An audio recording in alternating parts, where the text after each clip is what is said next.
અંકલેશ્વરના નર્મદા નદી કાંઠા વિસ્તારમાં દેશી બોરના ઝાડ ખેડૂતો માટે ફાયદાકારક નીવડ્યા.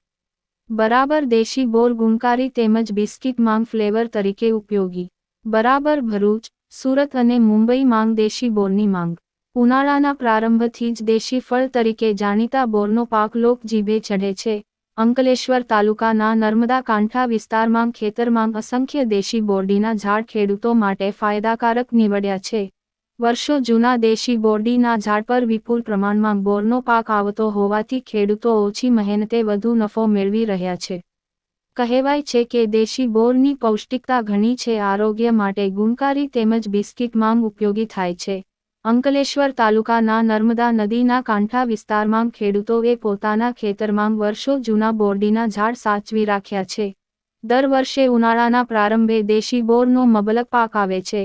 જૂના કાંસિયા ગામના ખેડૂત વિરેન્દ્ર વસાવાએ પોતાના ખેતરમાં 60 જેટલા દેશી બોરડીના ઝાડ સાચવી રાખ્યા છે. તેઓ મહેનત વગર દર વર્ષે બોરનો મબલક પાક લઈ સારો નફો મેળવી રહ્યા છે. માર્ચ-એપ્રિલ મહિનામાં તેઓ બોરડી પર બોરનો પાક આવ્યા બાદ પાકા થયેલા બોર તૂટીને નીચે પડતા તેને વણાવી લઈ સૂકવે છે. બોરને ખુલ્લી જગ્યામાં તડકામાં 2 થી 3 દિવસ સૂકવવામાં આવે છે. સુકાયા બાદ બોરી માંગ ભરી વેપારીઓને વેચવામાં આવે છે. આ વિસ્તારના બોરની ભરૂચ, સુરત, મુંબઈ તેમજ અન્ય રાજ્યોમાં માંગ વધુ હોવાથી વેપારીઓ અહીં આવી ખેડૂતો પાસેથી 20 કિલોના 600 થી 700 રૂપિયાના ભાવે ખરીદે છે. કોઈ પણ પ્રકારના ખર્ચ અને મહેનત વગર સારો નફો મેળવી રહ્યા છે. ત્યારે દેશી બોરની પૌષ્ટિકતા ઘણી છે, આરોગ્ય માટે ગુણકારી તેમજ બિસ્કિટ સહિત મંદિરોમાં પ્રસાદમાં ઉપયોગી થાય છે.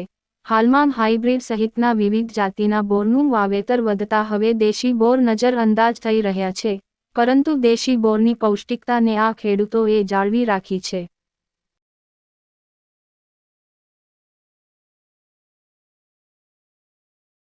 મારું નામ વિજયકુમાર અંબાલાલ પટેલ છે. હું નવા ટાવરાથી અહીંયા દર વર્ષે બોર લેવા માટે આવું છું.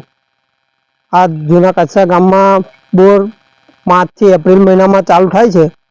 ત્યાં સૂકવે છે ખેડૂત લોકો ને હું અહીંયાથી લઈ ને ત્યાં મતલબ કે આપવા જામ છે. આ બોરની વિશેષતા શું છે? આ બોર ત્યાં અમુક મંદિરોમાં પ્રસાદમાં જાય છે, પછી બિસ્કિટ બનાવાય છે, એનો પાવડર બનાવે છે.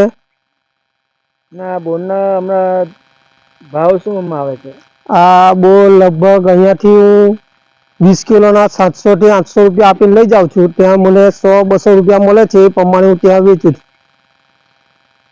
મારું નામ વિરેન્દ્રભાઈ બાબુભાઈ વસાવા છે અને હું આ બોરડી ખેડૂતનો પુત્ર છું. અને આ અહીંયા ગાડી લાલવાડી ગામ, આ ભરૂચ જિલ્લાનું અંકલેશ્વર તાલુકાનું આ લાલવાડી ગામ છે. અને અહીંયા ગાડી અમારી પાસે ટોટલ અમારા બાપ દાદાની ટોટલ 60 થી 70 જેટલી બોરડીઓ છે.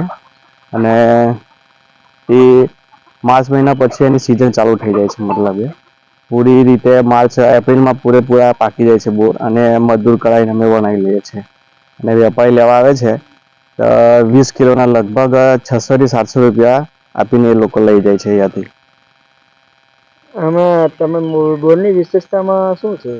બોરની વિશેષતા તો એ જ છે કે અમુક વેપારીઓ અમુક જગ્યાએ મેળા ભરાય છે, કોઈ મંદિરોમાં પણ વપરાય છે, કોઈની બાધાઓ કે માનતાઓ પૂરી કરવા માટે લઈ જાય છે.